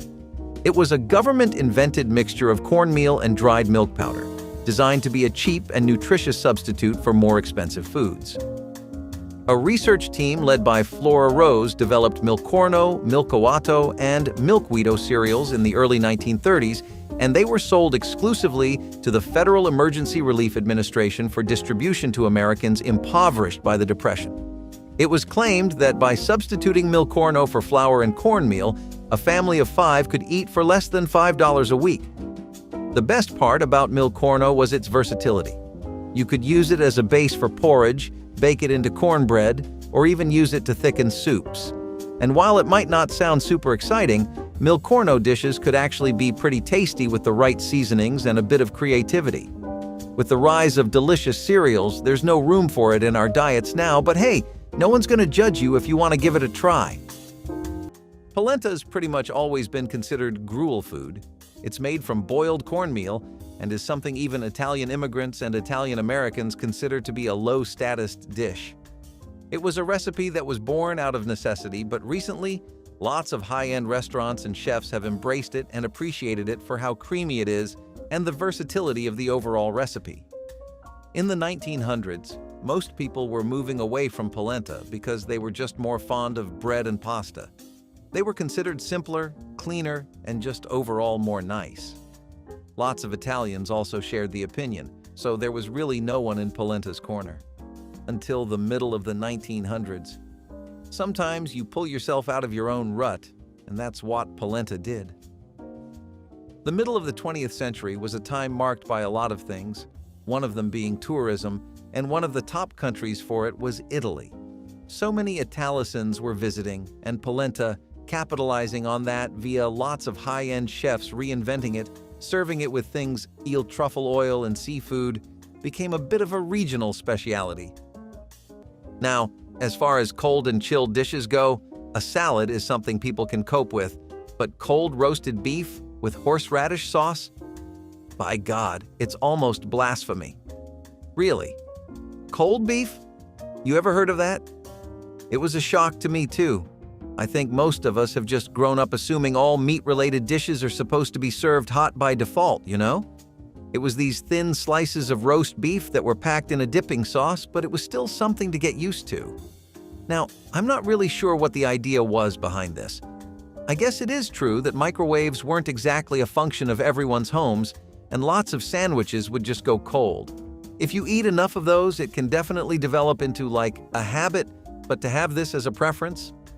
Chat, I'm just not sure how I feel about this one. What would you guys think? If you give it a yes, I'm taking this to work tomorrow, so just think with caution, okay? That lunch break is really important. This sandwich would go great with some fresh fruit fluff salad, which was perfect for all kinds of occasions. Casual brunches, bridal showers, birthdays, and holiday gatherings all felt a little incomplete in the northern areas of America without this fruit fluff salad. It was a pretty good summer dish, and it had an assortment of fruits that worked well and bounced off of each other's textures and tastes. Stuff like a creamy lemon base supplemented with fresh strawberries or blueberries was a typical standard for a fresh fruit fluff salad, but you could also get tropical with kiwis and pineapples. A lot of things worked, and the reason it goes great with a croquet madame is because ham was usually used as a topping for this dish too, so it was a great pairing. Pork cassoulet was what you went for as far as everyday meals go if you wanted to work some pork into the weekly diet. Pork cassoulet featured pork shoulders, or sausages in particular, and some of the typical ingredients you're used to seeing with savory dishes.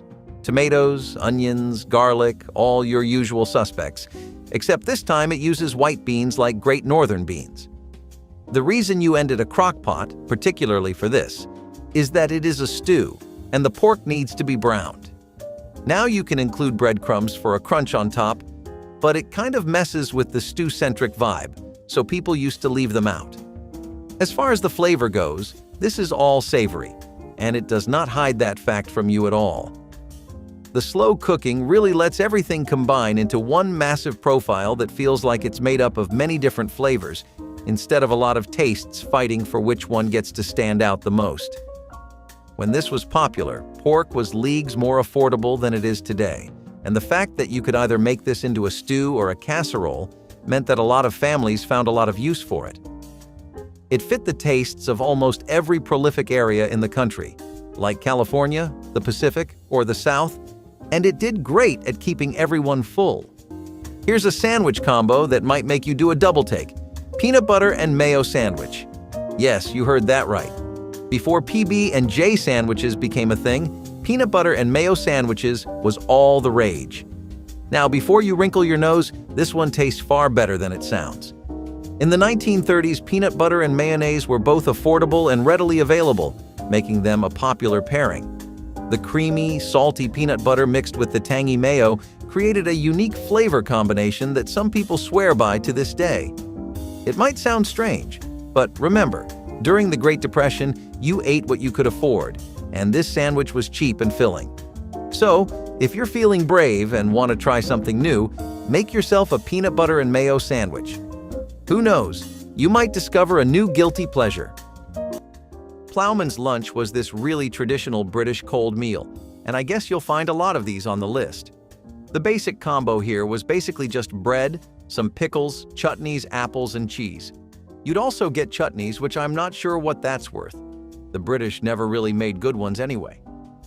Hey, I'm only kidding. It's quintessentially a European breakfast though, and over there it's even considered rustic, but over here, just like the previous item, this was considered pretty controversial.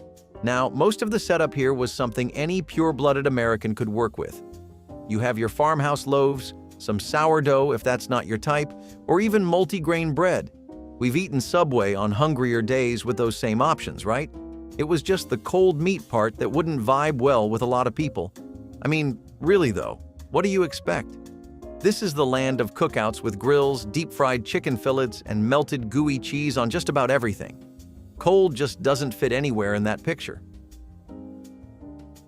So you know how America and pulled pork go together like jam on toast, right? After all, it's something you can feed a whole crowd and have them feeling full and satisfied. It's a showstopper, but you can make a lot of easy things with it. Most dishes you can make and serve will have people asking you what your recipe is, but that's just how easy pulled pork is to work with. So when I say this next sentence, hear it with an open mind. How do you feel about cherry cola pulled pork? Yeah, slow-cooked, barbecue-y, savory pulled pork left to simmer in a pool of cherry cola, barbecue sauce, and other seasonings. The first time I heard of this dish, I struggled just to imagine all of those flavors in one bite. Like, barbecue sauce is a dip, pulled pork is a main dish, and cherry cola is a drink. You're used to having all that separately, right? Despite that, since it was all made from things that were so readily available in most homes, and since it was right up the alley of home chefs in their slow-cooking era, it took off in a major way. Especially in the South, where everything involved in this dish is something people were already having on a daily basis. Eggless sponge cakes might be a concept that you cannot imagine or wrap your head around today, but back then, a lot of people skipped the eggs entirely. What people used instead were margarine, sugar, and syrups to get the same vibe. What you got was a crowd entirely in favor of a sponge cake that was airy, fluffy, and made the best of your resources. Wartime brings out the frugality in everyone, but in this case it brought out the inner baker with a quick fix or workaround for everything. If you did not have ingredients or could not spare them, then you did not have to worry. You could still enjoy a yummy dessert with your family. And this is a testament to human creativity and how even the bleakest of situations can never kill your sweet tooth. On the other hand, stuffed bell peppers were an American classic, especially in places like the South. The idea was really similar to the egg-stuffed salad tomatoes I was talking about. Even then, I told you how it's more or less like these bell peppers.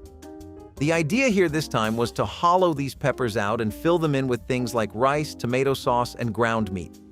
They were also the perfect thing to take to work because you could carry them in just about anything. The more transportable something was, the better it would function as a work lunch. Stuffed bell peppers also had the extra effect of giving you a boost of energy, which was always really nice because desk jobs, as I'm sure all of you might be familiar with, can suck the soul out of you. The reason these were popular in the South is because it's arguably the home of stuffed peppers and all variants of them. Those people love their spice, man. So far, we have two solid options for salads with a sandwich variation for one of them, but what if you do not like protein in your salads? Want them on the sweeter, more dessert-y side? Then molded cranberry orange salads have your name written on them wrapped up in a bow.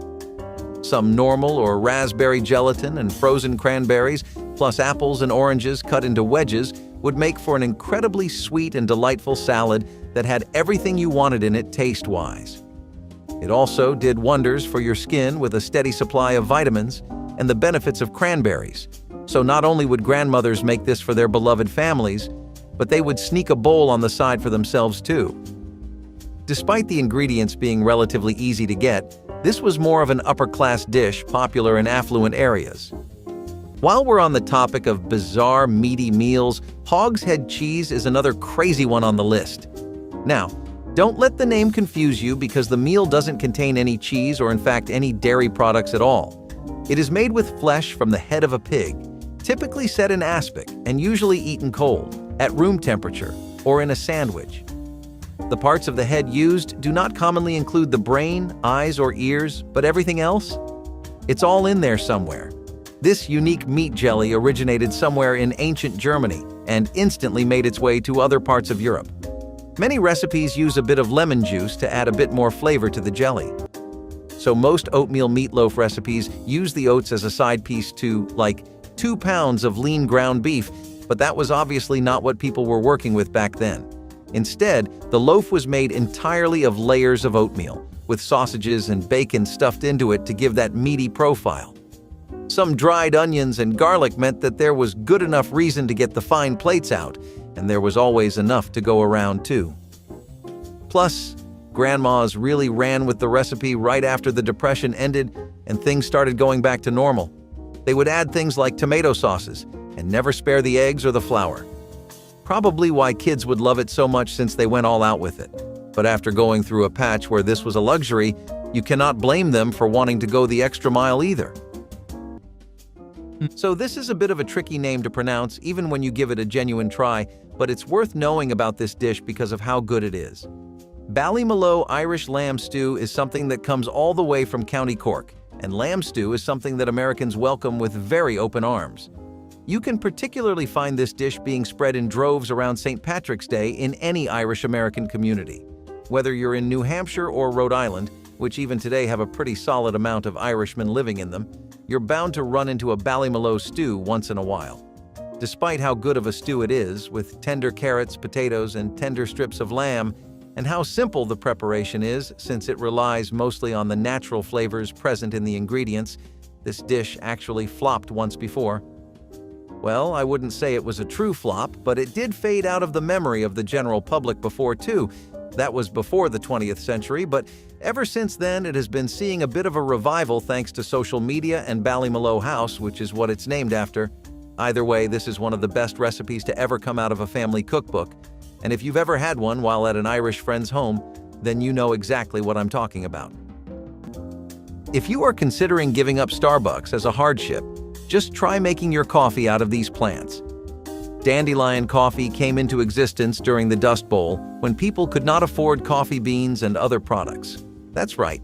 Those yellow flowers that appear on your lawn in spring and are so annoying once provided the means to satisfy caffeine cravings at the survival level. For it, people would uproot dandelions, bake the roots until they were black and toasty, and then pulverize them into a brew. There was no sugar or cream, just the natural taste of roasted roots. It was not as strong as real coffee, but it provided people with something warm to drink in the mornings when they were unsure about the future. Moreover, dandelions were free and easily available, no need to go to Starbucks. To the chagrin of dandelion coffee, it is now considered a health drink. Rich in antioxidants, it is believed to have liver benefits and can be found at health food stores for a hefty price. It was not about the latest fad diet or the newest way to live a healthier lifestyle. It was about not going insane without your cup of coffee in the morning. I can't help but wonder how the farmers of Dust Bowl must have been feeling sipping on this dandelion brew and hoping for a better tomorrow and a decent cup of coffee. Now it is a retro chic beverage, while back then, dandelion coffee was a means of getting back to the normal, even if the normal tasted like the grass one mows. Boiled carrot sandwiches was created from the weird culinary gap left by increasing prices and thinner savings accounts. Like we said, people wanted vegetables that ticked the cheaper and tastier most boxes for them, however, even that was getting tough. Some of the worst stretches of the Great Depression left people with frustrations and creativity alike. Whipping up dishes like this was common, and the boiled carrot sandwich definitely stayed during the time because of its simplicity. Americans love a good sandwich, and they adore an easy-to-cook filling. Boiled carrot sandwiches definitely met most of the criteria, as roasting cheese to create an open-faced sandwich was a popular choice. Suffering the same fate as other dishes on this list, the boiled carrot sandwich eventually died out as economic growth increased in America. We're going to take a bit of a deep dive into a cuisine that we haven't really explored before. I'm talking about caponata, which is a very traditional Sicilian dish that goes all the way back to the 18th century. It's supposed to be a sailor's dish. Can you believe that? It got that reputation attached to it because the birthplace of caponata was Sicily. There's no specific restaurant or name that's credited with making it, but if you ever went there, you'd know just how much the people appreciate this. The first time this became popular in America was when Mediterranean cuisine and Italian immigrants were mixing together and creating all sorts of new dishes, as well as bringing old familiar ones from their homeland. The best part about this dish for a lot of people was that it gave a chance to a vegetable, which otherwise people just aren't too fond of. I mean, eggplants aren't really the most main course worthy idea you could think of, right? Pair that up with some tomatoes, onions, olives, and capers and cook it in vinegar, sugar, and olive oil. Make a nice little traditional agrodolce sauce, and you'll get this extremely earthy dish with a lot of complex flavors going for it. Speaking of meaty sandwiches, the Turkey Club sandwich was another fan favorite. Now, this one was known for its 3 layers of bread, which made it stand out from the rest of the sandwiches on the table. The club sandwich has its roots in American culinary history, with some sources suggesting it was first served in private social clubs in the late 19th century. By the time Grandma was making them, it had already become the talk of the town. Graham often made this one the day after Thanksgiving when there was no shortage of leftover roast turkey in the refrigerator. The key ingredient in this sandwich was crispy bacon, which Graham added to make it kid-friendly and 10 times more delicious. Grandma's Turkey Club sandwich was often cut in quarters or halves, which made it easier to eat, and this was the first time sandwiches were cut diagonally. And remember the toothpicks Graham used to hold it together with colorful cellophane frills? Brings back memories, doesn't it? Bologna and cheese stackers were pretty much the ideal American breakfast, something that carried the spirit of our nation as well as all the flavors we've grown to love. Sliced bologna would be layered with cheese from the finest wheels in all of the United States of America. It would be packed in wax paper too, which was a funny little trick, but I'll explain why it was so popular. See, the thing about wax paper is that it traps moisture and flavor in, and that means your stackers stay perfectly fine just the way they were after you first made them. Bologna was always something we've had a deep appreciation for, and this stacker variant just proved that no matter how much the landscape of American cuisine changes, some habits die hard, and some just don't die at all. Not only was it just a good thing to eat before or after work, it was the perfect lunch to carry in a box with you. Plus, by the end of the 20th century, most offices had microwaves too, and you could always just find slices of bologna for cheap at most convenience stores. It was this kind of low-effort, easy-to-source and assemble style of cooking that would overtake America soon enough, and I think that's a part of why a lot of us prefer a latte instead of a sandwich now, ironically enough. Let's not forget all the times a well-made bacon and onion sandwich made the difference between an exhausting, bland day and one with a warm and welcome surprise. Most people would be real cautious with their bacon, as the days of simply frying up a few strips and eating them as is were gone. You had to make each cut of meat count, especially bacon. While it was still attainable on average, its new prices were not doing anybody any favors. So people would dice up some onions, sauté them until they were that perfect golden brown, and make the bread themselves. Sometimes out of stuff like sawdust when dough would not be available, and there you had it. A perfectly vitalizing sandwich ready to put the spirit back into your tired body. Grandmas had this perfected down to a science, as they seemed to have developed a natural intuition for how much bacon, salt, and onions a good sandwich needed. To be honest, same deal with corned beef and cabbage wraps. The thing with sandwiches is that, as good as they were, most people really were trying to get onto that health parade that was taking over. It wasn't just a trend or a niche movement you'd only find in states that voted blue. It was something even the anti-vaxxers were getting behind, And if you can get those people to think about their health, you know we're either at rock bottom or approaching it. Corned beef and cabbage wraps were supposed to be familiar ground, while also being healthy enough that you could eat them every day.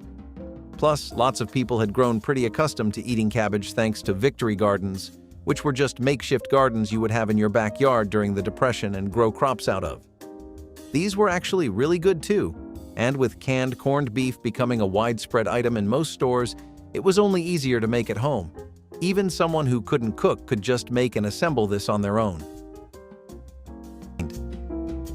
Potato pancakes are one that we are very sad to have seen fade away from the arsenal of home chefs.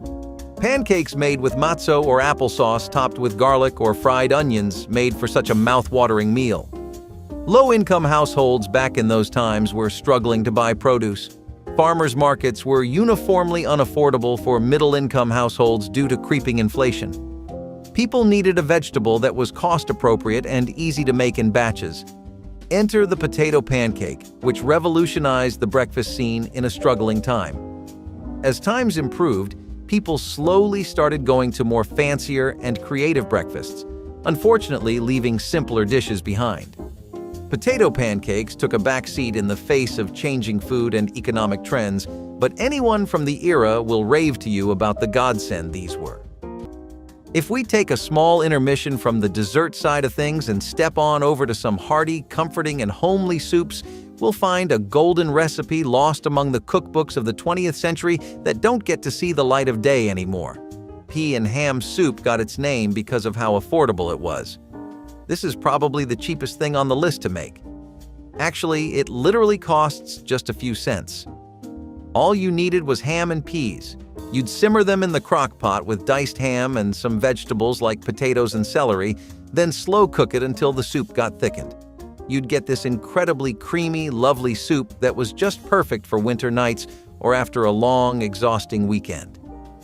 Maybe you want to ease up on your stomach and eat something healthy for a change, but you still want some familiar flavors to keep you company. A soup like this would be right up your alley. It costs nothing, feels better than most things, and you can make it any time. You could probably even take a nap and wake up to the scent of the soup slowly cooking, becoming the final product. Bean soup is different from the other soups on our list because, in contrast, bean soup was pretty simple to make. Dried red kidney beans in a thick soup made for a favorite of states like Idaho, where the dish originated from. You could find different ideas on the soup from house to house, as some had their vegetables as toppings and others had meats. Fred Dubois, who was Idaho's senator at one point, passed a bill that mandated the Senate restaurant to have bean soup on the menu every day. Definitely one way to start a movement if you ask us, but the trend definitely stuck around after it gained steam. It was an amazing way for low-income neighborhoods to eat healthy, but nowadays you would not find it in households as beans are not really the go-to item for soups. Taste the innovation in every hearty bite of Jiffy ground beef cornbread casserole, a triumph of American home cooking. Rising to popularity in the mid-20th century, this casserole marries seasoned ground beef with the simplicity of Jiffy cornbread mix, a product that became a staple in American kitchens following its introduction in the 1930s by the Chelsea Milling Company. The preparation involves browning ground beef with onions, garlic, and a medley of spices, then layering it in a baking dish, topping it with a batter made from the iconic cornbread mix. Once baked, the casserole presents a delightful contrast of flavors and textures, with golden cornbread capping a juicy, flavorful beef base. It became a favored choice for an easy and satisfying meal, perfectly blending ease of preparation with hearty flavors. People that grew up during World War II will know that mixing sawdust with bread to fortify it so that your supply would last twice as long is not quite the urban myth it is made out to be today, but rather a sad fact of a dark time that people would prefer to leave in the past. This was something born purely out of necessity and a lack of basic necessities like flour. Since it was becoming so scarce across America, people's supplies of bread were running out fast and often. Bread was the only thing families had to eat too. With even that comfort gone, people took to mixing sawdust, which you could even taste in the bread. In some cases, it made the bread go bad faster, such as people when used too much of it, But in most other appliances of this technique, it worked as a filler when nothing else could be used as one. This would also set up a trend of consuming fiber in the 70s, even though most companies used cellulose fiber that was made from sawdust, so it actually does have quite a history in America. If you believe that using every part of the animal is a modern concept, you are mistaken. Dust Bowl families were not sparing any part of the pig, including the snout. Pig snouts breaded might sound like something you dare a friend to eat, but during the Great Depression, it was a delicacy. When meat was a rare commodity, the snout was a cheap source of something meaty, chewy, and quite palatable. The snouts were washed, cooked until soft, and then breaded before being deep-fried to golden brown. The result?